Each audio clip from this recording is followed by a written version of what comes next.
get up and try again. That's really your only two options because that's all it is going to take. And you're always going to just be that one away.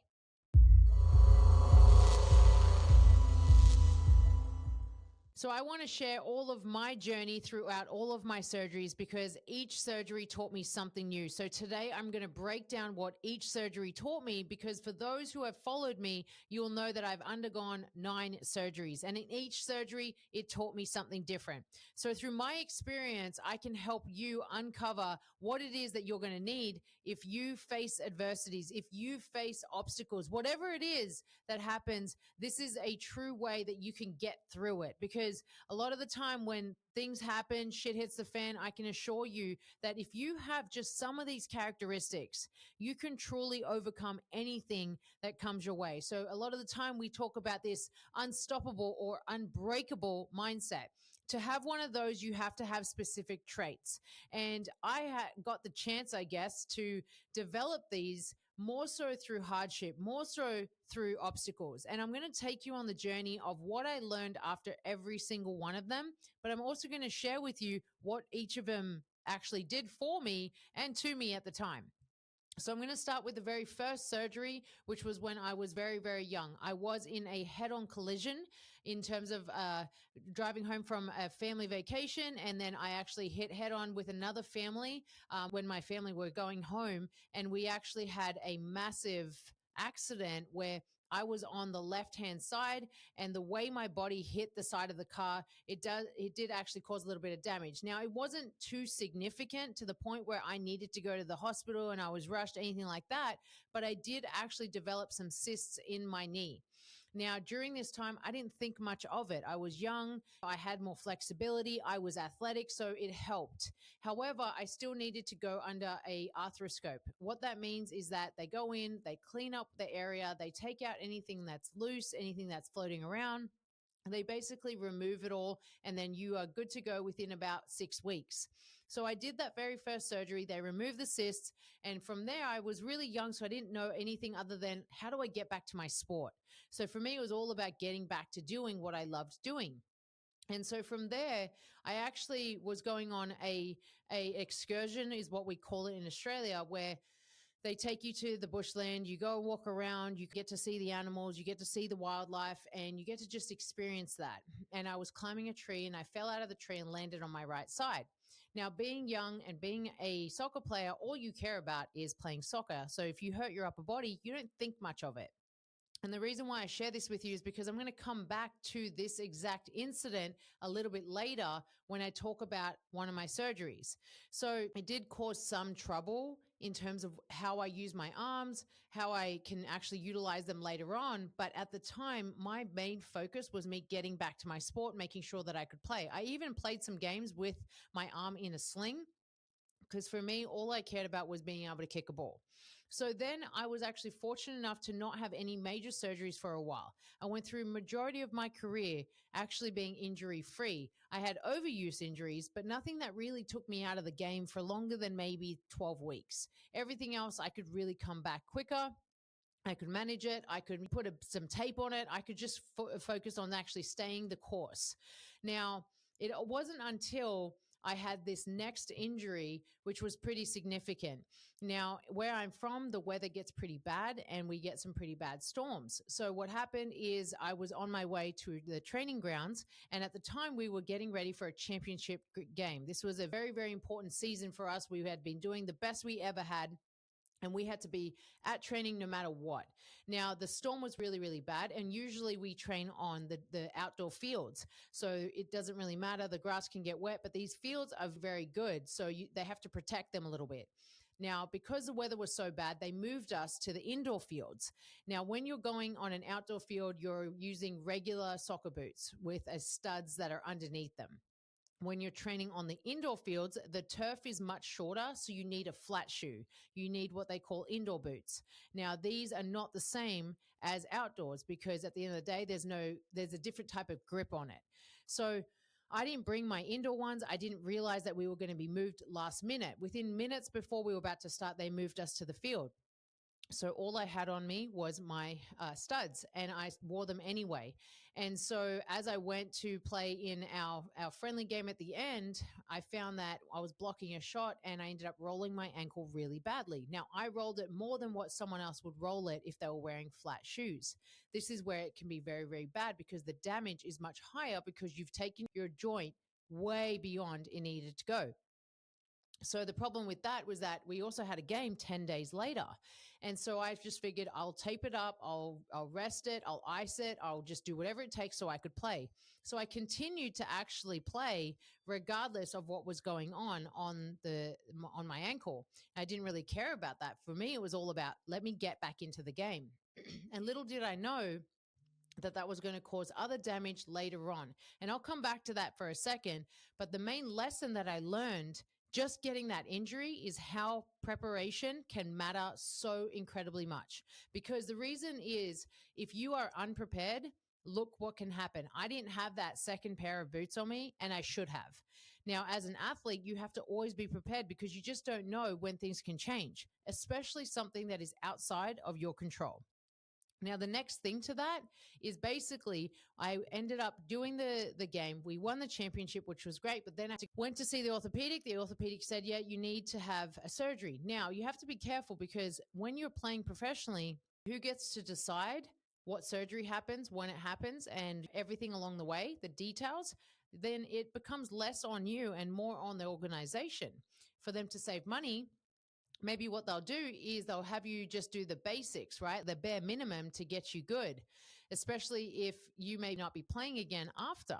And I didn't realize that at the time. So they went in and they did the similar surgery to what they did for my knee, where they scoped it out, they cleaned it, they took away anything that was floating, anything that was missing, and maybe just did some really micro fixes at the time. And I didn't know that. I thought that they were doing all of the right things to make it better.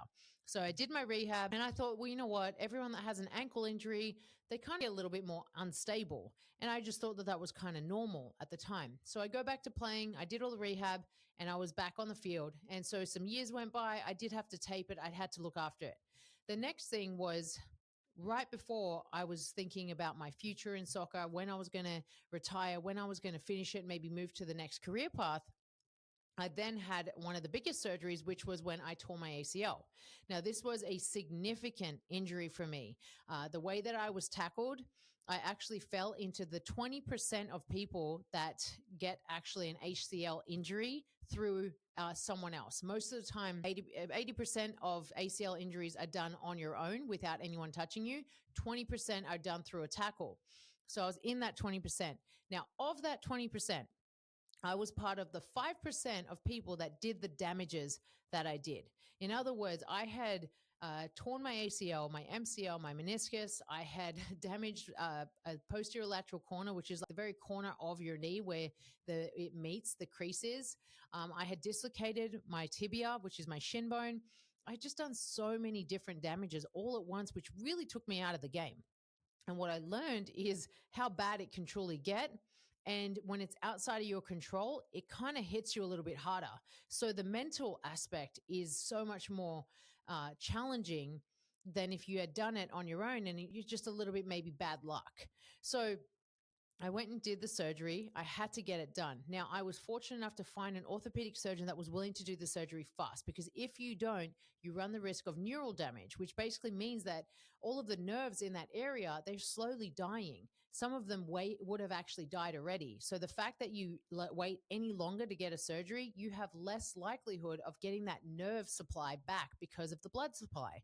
So I got that done within the first 2 weeks, got my recovery on path, and it took me about 13 months to play again. Most people, they can get away with maybe playing 6 to 8 months later if it was just an ACL surgery. But because of all the other damages, unfortunately, it took me longer. I took an extra month just to make sure I was right. So when I got back on the field, I was ready to go. The 13th month and the second game back, I retore my ACL.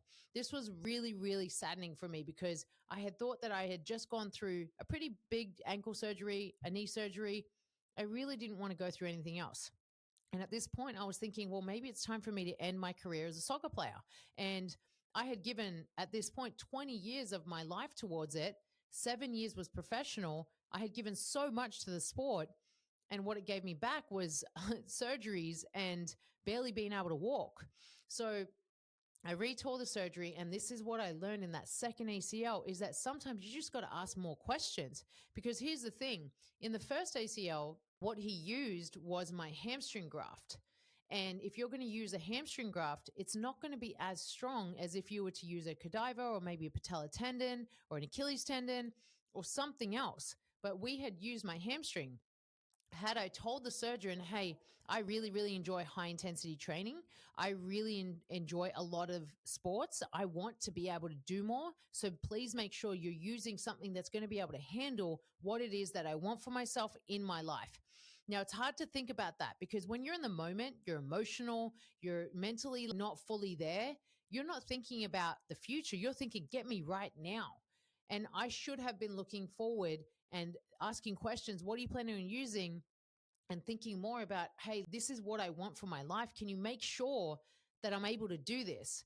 And I really learned quickly that sometimes it's completely outside of your control. But what is in your control is how you respond to it. And so I learned that very, very fast. And I was really, really happy about the second rehabilitation because I looked at it very differently to the first. And so from there, I was really focused on getting myself right again because at that point, I was also looking at maybe getting out of the career and moving more into the different career path. Now, what you also have to understand is that sometimes if you do not pay attention, later on it catches up to you.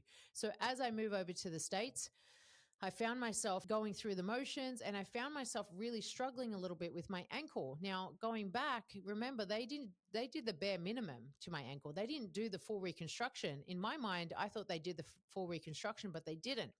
So when I kept rolling my ankle, just walking by, it felt very unstable. I thought something's not right here. So I went and saw an orthopedic and they said, you've got damages from before. What happened? They asked me questions. I told them, they said they should have reestablished this much better than what they did. They should have actually put in an internal brace, which basically stops you from rolling your ankle. And they should have actually reconnected the ligaments. They should have repaired everything. They didn't. They just cleaned it. And at that point, I was super frustrated because I thought that I had already gone through the surgery, but really that first surgery was no point at that, which was really, really hard to hear. So then they tell me you're going to do this surgery. And I thought, fine, I can do it again. It's not a big deal.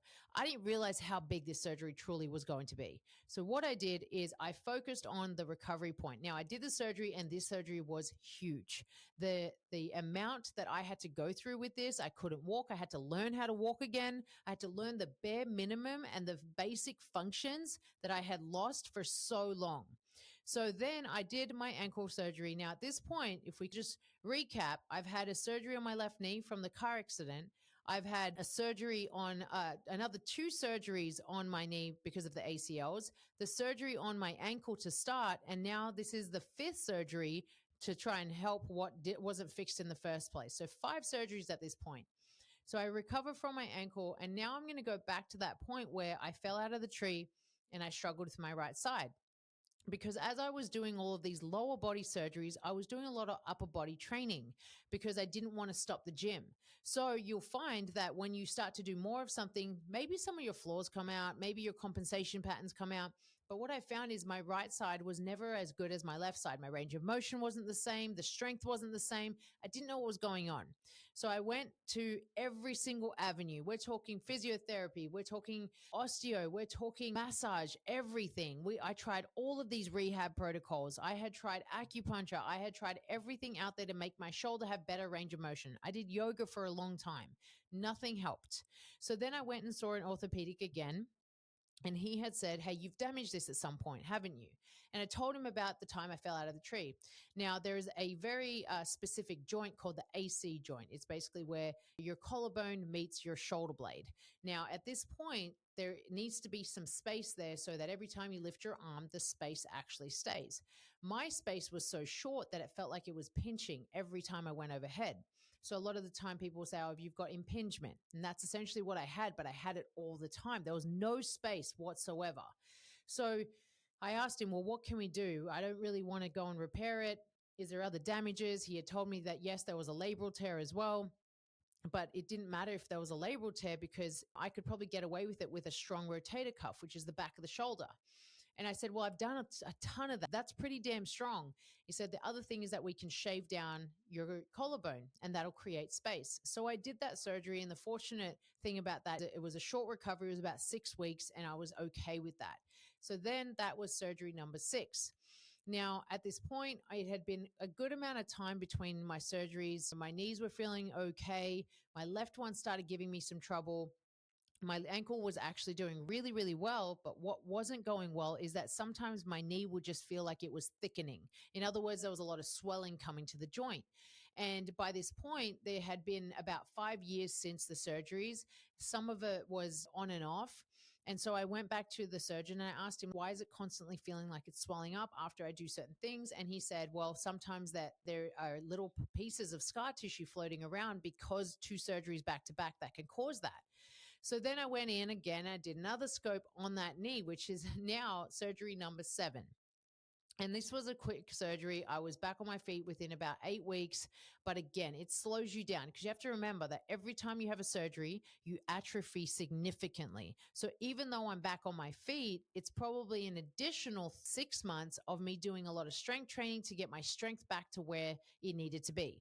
And through this one, I really learned how quick strength can be lost. If you just do just a couple of weeks of no strength training, you significantly drop your gains. We can be talking about 20%, and then every week after that, 5 to 10% more of atrophy and strength loss every time you don't do it. So the whole use it or lose it principle, it's real life.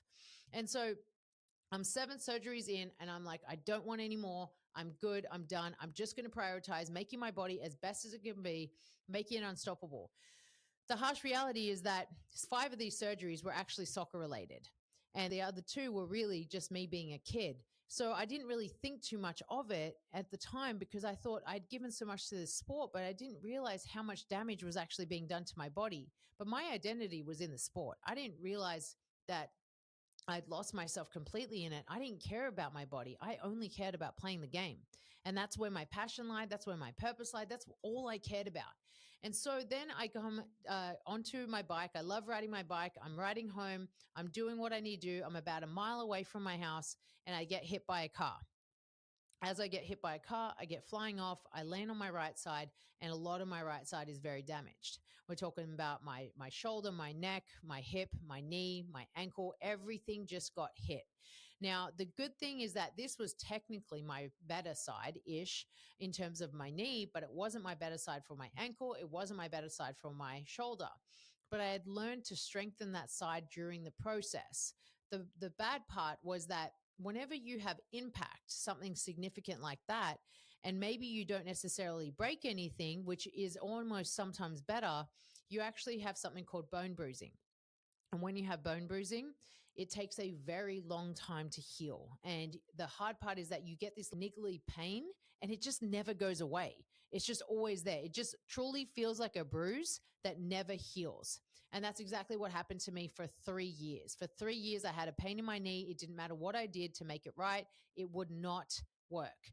And a lot of the time it's because when you have a bruise and it's so significant, what happens is swelling happens and the blood flow can't get to the space. And when new blood can't get to it, basically what's happening is it's dying. It's actually starting to just become dead cells. So I found that in part of my knee, it was struggling to get new blood. So eventually I made the call, went to the doctor, and he said, well, let's do an arthroscope. And what I'll do is I'll do a stem cell treatment. So I tried to do the stem cell treatment. He said, while I'm in there, I am going to look at, is there something that we're not seeing on the scans? And if there is, we can just address it after. No big deal. I do that 8th surgery, and that's just a scope. I go in, I come out, I'm able to walk very, very slowly, which was really, really great. However, he said that when he was in there, he found that there was at least a quarter size piece of my graft that was missing. And this is my cartilage that we're talking about, my cartilage that basically protects the space. It's like an absorption. So every time I'm running, jumping, doing anything, it absorbs the impact there. And you need that because otherwise you're going to be in pain. And so he found something greater than a quarter, and he had to do something about it. He said, well, we need to actually get someone else's graft in. Once we get it in, we can actually put it there, but it is a very long recovery process. And I asked him, well, you know what? I've had 8 surgeries. You can't tell me anything that's longer than a year, right? I've done 13 months. I've done a good amount of surgeries where I can handle it if you tell me it's a 12-month recovery. Then he says it's a 24-month recovery. So 2 years of my life will be then spent on making myself better again. And I said, well, so how is that going to be from when I am able to do things? What is it that I need to be able to do? And at the time, I knew the right questions to ask. What's it going to take? What should I expect? What's the intention? Tell me everything. And I had to do the surgery pretty quick because a lot of that area of my knee was dead. So he had to basically bring it back to life. We do the surgery. And it took at least the first 9 months to get full range of motion back. And that was the longest 9 months of my life. Once I got range of motion back, I could then start strengthening. So if you put that into practice, it teaches you so much patience that you've never had before, because you're constantly seeing, can I move 1 more degree? Can I lift 1 more pound? Can I try to even learn how to walk 1 more step? You're constantly asking yourself these questions, and the doubt is so significantly high. So at this point, it's been now 9 surgeries, which is the 9 surgeries that I've had, but they've happened over the course of time. And I tell you right now, every single thing that I've been through, every struggle, every adversity, every single time, I looked for opportunities. When I went through my left knee, my ACLs, I looked for ways that I could strengthen my mentality, be more positive about the situation, be more positive about the journey. What can I do outside of this? I did that many strength cycles for my upper body that most people would never be able to do because it's so redundant. I went and I got into a pool as soon as I could, and I swam laps just to keep my fitness level up. I always looked for what can I do? And that's the mentality that most people lack. People lack, what else can I do? What is in my control? People lack the ability to look at things from a different perspective because they're so fixated on what they can't do, and they forget about what they can do. And that's what most people struggle with. So for me, every single time I had a surgery, I had to think outside the box. I had to think differently and then act accordingly. And the more that you do that, and the more that you hold that, the better you're going to find every situation. This doesn't have to be just surgeries. If something's not going right for you, what can you do to pivot? What can you do to change? And that's how you're going to get better results. And the best thing about these is they taught me patience. They taught me that it's not always on my time. Now, I can do other things that are in my control that can speed things up, yes, but it is not always on my time. Things happen when they are meant to happen. And if you try to control the outcome too much, you will lose. You have to focus solely on the process of what it is that you're doing. Could you imagine if you were told every single day, today we're aiming for 1 degree, just 1 degree in a greater range of motion? That's it, nothing more. 1 degree. And if you think about how small and how tiny that is, you wanting to make leaps and bounds sounds more stupid than you really realize. And the reason why I say that to you is because so many people want the outcome so damn fast, but when you have no choice, you have no decision in it, and you have to wait, and you must actually go through the pain, then you don't even think about the outcome anymore. You just get solely so intentional on the process, and then you live it out, and then you do it day by day, minute by minute, sometimes second by second, sometimes. And now every single time I went through any of these protocols, I can tell you right now, they were the most tedious protocols, but this is also what helped me structure routine. So I became very consistent. I became so disciplined and consistent through every surgery because every day I didn't do what I was meant to do set me back. And I didn't want to be that person. I didn't want to be the person that didn't get the results because they didn't put in the work. So if you want to get the result, then just put in the work. And it might be redundant and might be boring. It might not necessarily feel like you're going anywhere, but I can assure you that if you do this, you can get great results. So you have to stick to it. This is how you build resilience. This is how you build mental fortitude. This is how you can become a more optimistic and positive person. And I'm not saying go and be airy fairy. Don't do that shit. That's not even real, right? Just go and actually be out there and be like, I know I'm trying every single day to do the best that I can. And I can only do the best that I can with where I'm at and what I've got. That's all it is. There's nothing else to it. Keep it so damn simple and keep it constantly moving forward. And you know what? Even if you have a day of moving backwards, but you know that you moving backwards was maybe just what you needed to do that day, but you're still moving in a direction. And as long as you don't stay going backwards, because that's honestly one of the worst things is when people stop trying. They stop actually giving a shit.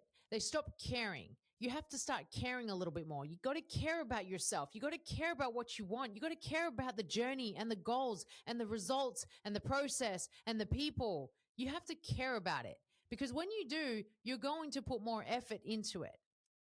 So after all of these surgeries, guys, yes, they taught me a lot about my character and probably perseverance to a whole new level. But I can tell you right now, they weren't fun during it. I can sit here and I can tell you how good I am today because of them. But during it, I wasn't that good. Mentally, I struggled. Emotionally, I struggled. Physically, I struggled. And just like you, in whatever it is that you got going on, it gets hard. It always gets hard. But you can only have two options. You could either fall down flat on your face and stay there, or you can fall down, look, get up, and try again. That's really your only two options because that's all it is going to take. And you're always going to just be that one away. You might have that one kind of thought process where you just want to quit, but you don't. And you might have that one day where nothing's going right, but you try anyway. You show up anyway. You're going to have that. That's exactly where I was at. And every single day I was just like, I'm not going to quit. I'm going to try a little harder. I'm going to go a little further. And eventually I didn't just land back at my strength. I progressed past it. It did take time. It is very, very hard. It is challenging. People don't want to show you the struggle, but I can tell you right now, the struggle is actually where the strength is gained. And if you don't struggle, you are not getting stronger. If you go through things comfortably, if you are complacent, if it is just too easy for you, you are not growing. You are staying the same, and the same is average, and average inspires no one. So it's up to you in terms of the result that you want. You are actually quite in control of the result, but it's in the journey, it's in the process that is either going to lead to that result or not. That's as simple as it is. So do everything you can to get up, show up, and not quit. That's as simple as it is. Just don't quit. Because we do live in a world full of quitters. We live in a world full of people that want it easy, complacent, and comfortable. So don't be that person. Be the person that's different. Be the person that shines. Be the person that's unique. Because there's not enough of them. It's actually probably easier to be a go-getter, a hard worker than anyone else out there. It's so incredibly easy these days because we are so filled with the people that want the easy route. So just remember, guys, everything that you want is on the other side of fear. So make a move, take action, because you are one decision away from a completely different life.